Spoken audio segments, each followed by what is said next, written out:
Bismillahirrahmanirrahim. Assalamualaikum warahmatullahi wabarakatuh. Perkenalkan, nama saya Ryan SPD MPD. Saya salah satu dosen di program studi Teknik Sipil Fakultas Teknik Universitas Islam Kebangsaan Indonesia. Saat ini saya sedang mengikuti proses sertifikasi dosen tahun 2025 yang diselenggarakan oleh Kementerian Riset Teknologi dan Pendidikan Tinggi. Video ini saya buat sebagai salah satu syarat dalam pernyataan diri dosen atas unjuk kerja Tridharma Perguruan Tinggi atau disingkat dengan PDD UKT-PT. Dalam pelaksanaan tugas Tridharma, saya mengampu mata kuliah Pendidikan Agama Islam, yaitu mata kuliah wajib bagi mahasiswa lintas program studi. Mata kuliah ini dilaksanakan berjenjang selama 3 semester dengan bobot 2 SKS. Pada semester 1 itu akan bahas tentang tauhid, pada semester 2 akan bahas tentang akhlak, dan pada semester 3 akan membahas fikih. Saat ini pada semester genap tahun akademik 2024-25 saya mengampu mata kuliah Pendidikan Agama Islam dengan teori akhlak. Adapun deskripsi mata kuliah Pendidikan Agama Islam 2 ini yaitu membahas konsep dasar akhlak dalam Islam, termasuk kualifikasi akhlak mahmudah dan akhlak mazmumah, beserta perbedaan antara akhlak mahmudah dan akhlak mazmumah. Pembelajaran mencakup teori-teori etika Islam, nilai-nilai moral dalam Al-Quran dan hadis, serta implementasi nilai-nilai akhlak dalam kehidupan modern. Melalui pembelajaran ini, mahasiswa diharapkan dapat menjadi pribadi yang berakhlak mulia dan mampu menerapkan nilai tersebut dalam kehidupan sehari-hari. Metode pembelajaran yang saya gunakan dalam kelas meliputi metode ceramah, metode tanya jawab, metode diskusi, dan inquiry learning. Aspek penilaian dalam mata kuliah ini ada 5 aspek. Yang pertama, kehadiran. Kehadiran ini 15%, yang kedua sikap itu 10%, yang ketiga tugas itu 25%, yang keempat ujian tengah semester atau disebut UTS itu 20%, dan ujian akhir semester 30% yang disebut dengan UAS. Berikut adalah proses pembelajaran yang dilakukan secara langsung di dalam kelas. Ini videonya. Assalamualaikum warahmatullahi wabarakatuh. Waalaikumsalam warahmatullahi wabarakatuh. Apa kabar hari ini semua? Udah bisa kita lanjutkan kuliahnya hari ini? Bisa. Absennya mana? Hari ini banyak yang hadir atau tidak hadir? Banyak yang hadir. Nanti bawa absen ya, ketahuan siapa yang banyak hadir atau yang tidak hadir. Nah, sebelum kita masuk ke materi, kalian masih ingat nggak? Minggu lalu kita belajar tentang apa? Ya, silakan Pak Razi. Pembahasan minggu lalu kita membahas tentang pengertian akhlak dan ruang lingkupnya. Jadi kawan-kawan sekalian, akhlak adalah suatu istilah yang dipergunakan untuk menggambarkan perilaku, sikap, dan karakter seseorang dalam berinteraksi dengan orang lain, lingkungan, dan Tuhan. Akhlak mencakup nilai-nilai moral, etika, dan spiritual yang menjadi pedoman dalam bertindak dan berperilaku. Rasulullah sendiri menegaskan bahwa misi kerasulannya adalah untuk menyempurnakan akhlak yang mulia. Sesuai dengan hadis beliau yang berbunyi, innama bu'istu liutammima makarimal akhlak. Sesungguhnya aku diutus tidak lain kecuali untuk menyempurnakan akhlak. Hadis riwayat Al-Bukhari dalam kitab Al-Adab Al-Mufrad, hadis riwayat Ahmad, dan hadis riwayat Al-Hakim. Dan kawan-kawan sekalian, minggu lalu juga ada sedikit membahas tentang ruang lingkup akhlak. Jadi ruang lingkup akhlak yaitu terbagi kepada beberapa aspek. Ada 4 aspek yang kita pelajari. Yang pertama yaitu akhlak kepada Tuhan berupa ketaatan. Yang kedua, akhlak kepada diri sendiri. Yang ketiga, akhlak kepada orang lain. Dan yang keempat, akhlak kepada lingkungan. Mungkin itu saja yang dapat saya jelaskan. Terima kasih. Sebelum Ibu melanjutkan, kita hari ini membahas tentang akhlak mahmudah dan akhlak mazmumah.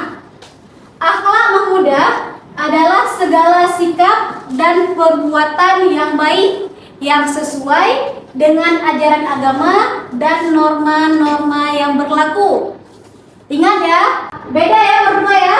Ada akhlak pemuda dan akhlak mazmumah. Kalau akhlak pemuda berarti akhlak yang baik yang terpuji. Sedangkan akhlak mazmumah akhlak tercela. Yang tahu bagaimana contoh akhlak pemuda? Nah, silakan Ayu. Baik teman-teman, seperti yang dijelaskan oleh Ibu tadi, kalau akhlak mahmudah itu adalah segala sikap ataupun perbuatan yang terpuji dalam kehidupan kita sehari-hari. Jadi akhlak mahmudah ini contohnya sangat banyak sekali, dan itu bisa menjadi identitas kita sebagai seorang muslimah sejati ya, muslim dan muslimah sejati. Contohnya seperti jujur. Jadi seseorang yang jujur adalah orang yang berkata sesuai dengan kenyataan yang ada, tidak dilebih-lebihkan dan tidak melenceng dari kebenaran. Nah, jadi kita harus berkata jujur walaupun dalam keadaan yang sulit, seperti istilah yang sering kita dengar, yaitu julid, jujur walaupun sulit. Contoh lainnya seperti rendah hati. Nah, itu termasuk ke dalam akhlakul mahmudah. Rendah hati adalah tidak merasa lebih ketika kita memiliki kelebihan dari orang lain. Contohnya seperti dalam lingkup kita, kita memiliki banyak prestasi mungkin di bidang akademik. Nah, walaupun begitu kita harus tetap terbuka dengan pendapat orang lain dan tidak menganggap pendapat kita yang paling benar. Oke, makasih banyak. Ada yang mau contoh akhlak mazmumah? Akhlak mazmumah adalah sifat yang tidak terpuji dan dapat merusak hubungan dengan Allah dan sesama manusia. Sifat-sifat tercela itu banyak sekali kalau kita sebutin. Ya, cuman kita sebutkan yang paling sering kita dapati di diri kita sendiri maupun orang lain. Nah, yang pertama ada hasad, yaitu iri hati. Hasad adalah perasaan tidak senang ketika melihat orang lain mendapatkan nikmat atau keberhasilan. Bahkan, hasad bukan hanya merasa iri, tapi juga ingin kenikmatan yang dimiliki orang lain itu hilang. Contoh, si A mendapatkan ranking 1, lalu si B merasa iri dan berharap si A tidak naik kelas atau nilainya jelek di ujian. Sifat ini bisa mengakibatkan si B jadi membenci si A tanpa sebab dan menyebarkan cerita buruk tentang si A. Baik. Nah, terima kasih. Ada yang kurang paham tentang akhlak mazmumah dan mahmudah? Kalau ada, Ibu kasih 3 orang untuk bertanya. Ada yang bertanya? Nah, silakan. Jadi seperti yang sudah dijelaskan oleh Ibu tadi, bahwa akhlak adalah sikap, perilaku, ataupun kebiasaan seseorang tanpa paksaan. Jadi akhlak ini mencerminkan apakah seseorang itu bersikap baik ataupun buruk. Jadi yang ingin saya tanyakan, Bu, mengapa masih banyak orang-orang yang tampak religius dalam ritual namun tidak mencerminkan akhlak mulia dalam kehidupan sosial? Terima kasih. Terima kasih, Fitri. Dan sebelum Ibu jawab, ada yang bisa menjawab pertanyaan Fitri? Oke, baik Ida, silakan Ida. Baik, mengenai pertanyaan dari teman kita tadi tentang bagaimana jika seorang masih banyak melakukan maksiat, sedangkan dalam segi ritual dia tampak begitu religius. Jadi menanggapi pertanyaan ini, menurut hemat saya, itu bisa kita lihat dari 2 sudut pandang. Boleh kita lihat dari sudut pandang agama, dan yang kedua dari sudut pandang logika ataupun rasional. Jika kita lihat dari sudut pandang agama, di antara sebab yang boleh kita ambil yang pertama adalah ibadah tanpa ruh, ataupun melakukan satu ibadah tanpa keikhlasan. Jadi jika dalam ayat dalam surah Al-Ankabut dijelaskan bahwasanya inna salata anil fahsya'i wal munkar. Jadi di situ Imam Al-Qurtubi menjelaskan bahwasanya penafsiran daripada ayat itu membuktikan bahwasanya jika seseorang rajin melakukan salat ataupun banyak melakukan amal sunnah tapi tidak dapat mencegah dia dari tindakan kriminal ataupun akhlak yang di luar toleransi orang-orang lingkungan, itu menandakan ada kesalahan dalam ibadahnya ataupun kurangnya keikhlasan dalam dia beribadah. Itu jika kita tinjau dari segi aspek agama. Kemudian sudut pandang yang kedua bisa kita lihat dari segi rasionalitas. Di antara sebab yang dapat mempengaruhi seseorang mengapa dia masih bisa melakukan tindakan kriminal ataupun akhlak di luar yang ditentukan dalam agama, di antaranya adalah ibadah hanya sekedar formalitas. Sebagaimana kita tahu kita tinggal di lingkungan muslim, jadi agar kita tidak dipandang sebelah mata oleh teman-teman, sehingga kebanyakan kita pergi melakukan ibadah, salat tidak pernah tinggal. Tapi itu hanya sekedar sebuah formalitas, sehingga kita seakan-akan membelah dua aspek. Agama ya agama, sedangkan lingkungan kehidupan sehari ya kehidupan sehari. Makanya banyak dari pejabat, banyak yang datang ke masjid untuk pergi berjamaah tepat waktu, tapi tidak sedikit pula banyak orang yang melakukan korupsi secara diam-diam.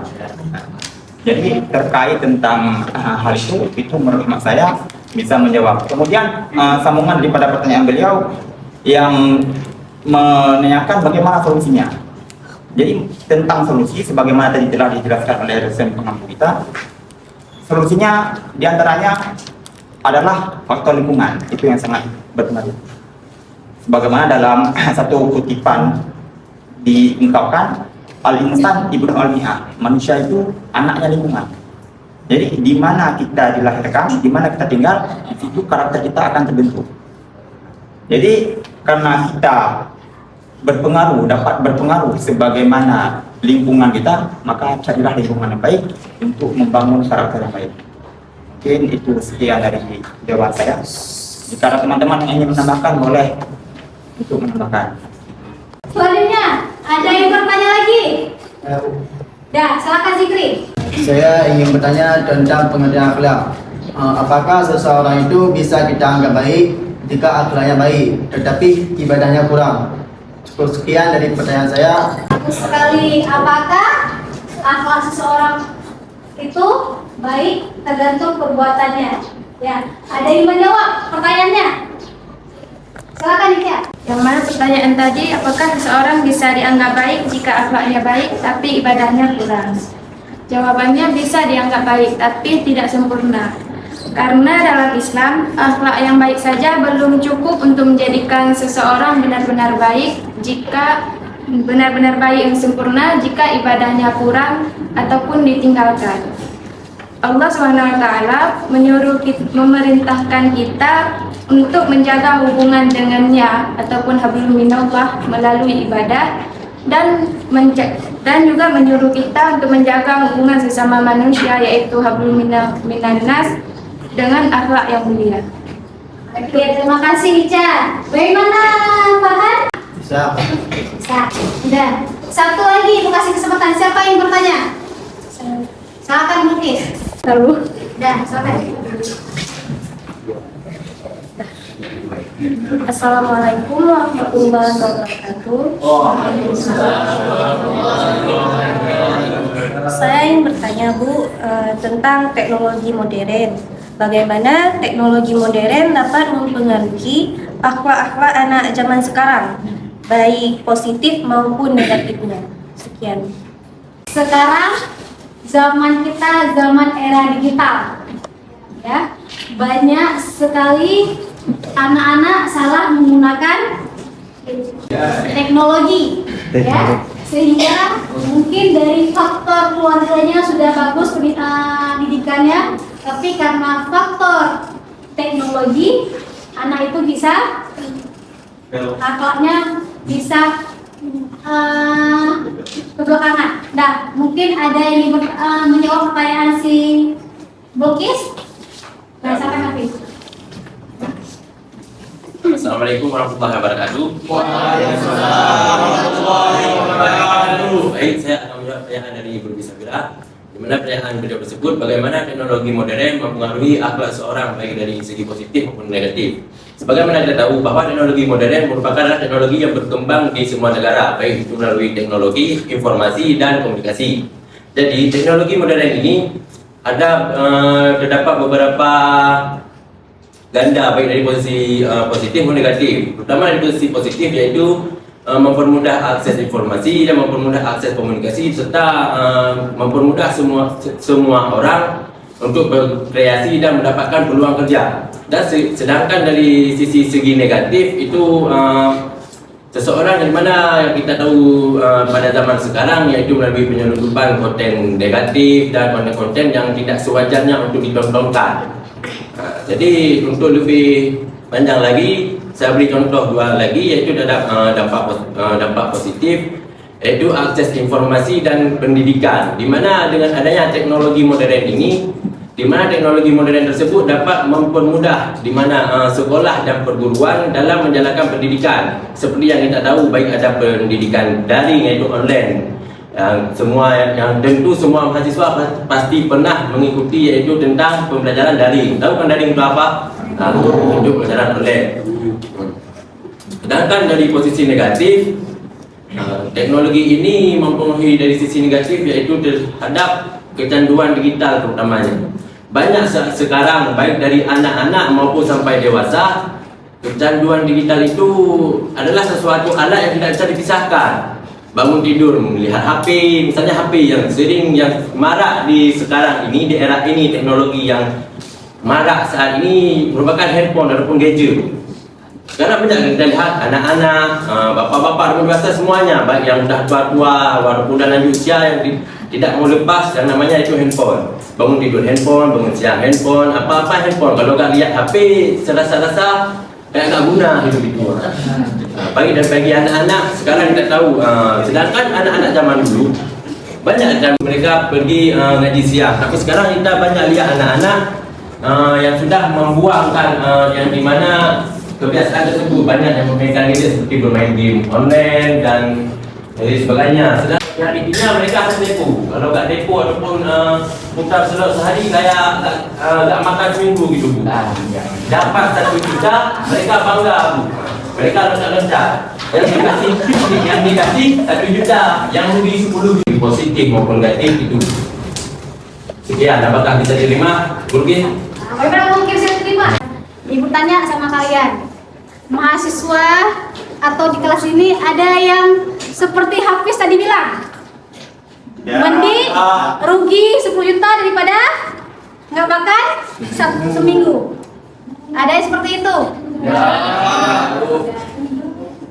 Pakai gadget tuh sebenarnya boleh, karena kita semakin hari teknologi itu semakin canggih.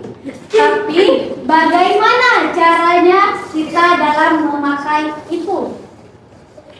Bisa memanfaatkan diri sendiri, bisa memanfaatkan orang lain. Seperti penipuan. Penipuan itu akhlak apa sebenarnya? Akhlak tercela, menipu orang. Ya kan? Dari mana itunya? Dari gadget. Nah, main slot sekarang itu judi.